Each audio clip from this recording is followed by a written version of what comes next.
Have you ever wondered what would happen if Batman had to try to match wits with himself? That's what happens in this DC timeline of injustice. After tracking down a villain trying to break out the Suicide Squad from the Pentagon, Batman is amazed to find that that villain turns out to be himself.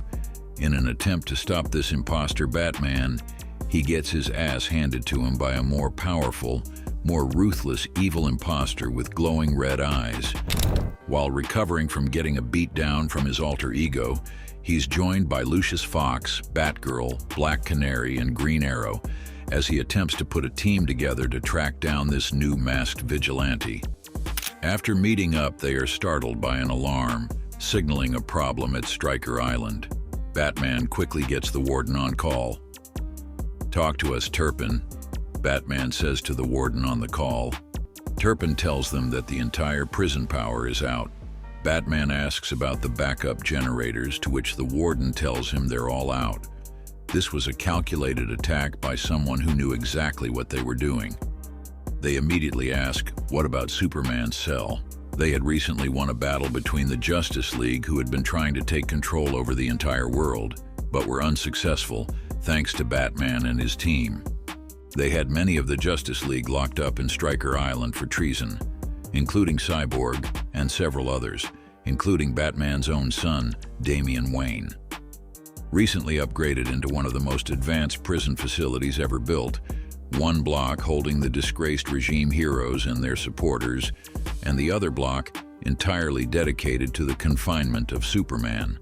As they gather resources and try to teleport to Stryker Island, Superman had already begun his escape. With the power down, the red sun solar lamps they used to neutralize Superman's powers had gone offline, allowing Superman to start to gain his powers back and begin his escape from his cell. The guards at the prison spot movement on the ground as they guard the entrance. A sniper realizes that it's Batman making his way in. But it's not the good Batman. The other Batman is armed with the Suicide Squad and quickly has Deadshot start taking out the guards one by one.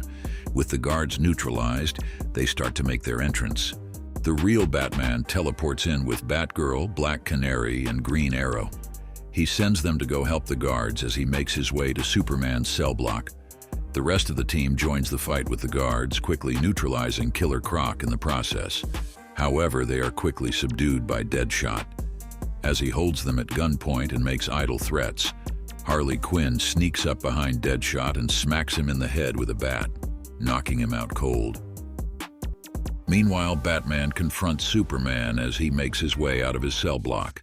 Superman tells Batman to move, but Batman informs him that they have plans in place for every eventuality and tells him to listen to the little voice in his head. Clark informs Batman that his conscience is clear as he tries to continue his escape. However, his conscience is not what he meant, as Superman hears an actually little voice in his head say, "Stop." What is that?" Clark yells as he clenches his fists. But Batman had this contingency down to 3.5 seconds.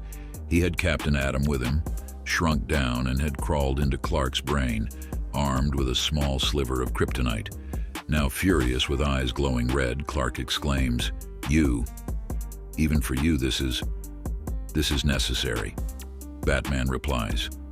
Just then, Superman goes to attack Batman. Batman yells, "Atom, do it!" Captain Atom drives the sliver of kryptonite into his brain, rendering Clark incapacitated. Batman then checks in with the warden to see how their fight is going. He tells them that they're coming on strong, but there isn't that many of them. He then checks in with the rest of his team, who are now with Harley Quinn. As they discuss their next move, they become cornered by the imposter Batman, who is disappointed to see Harley now working with Batman's team of heroes.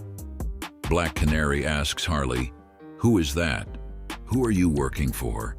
Why do they want to free Superman?" she exclaims. Harley replies, "What? We're not here for Superman."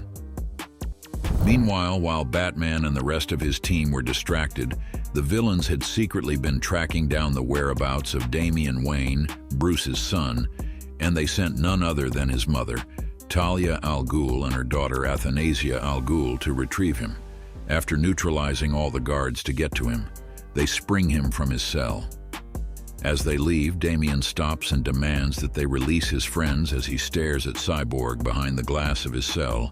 But his sister replies, no, they're not needed. They had their chance and they failed. So much power, but no will to do what needs to be done. They fought for control of the world. We will fight for the world. As they turn to leave, they are met by the warden and 2 guards. He demands Damian get back in his cell and tells the other 2 to join him. Damian tells him to turn and walk away, but the warden ignores him. As he calls Batman to warn him, Athanasia quickly draws and fires 3 shots, neutralizing the warden and his guards. They all flee outside and they call the impostor Batman and tell him they're ready for extraction, and the Suicide Squad and Damian and his family are all teleported out of the prison.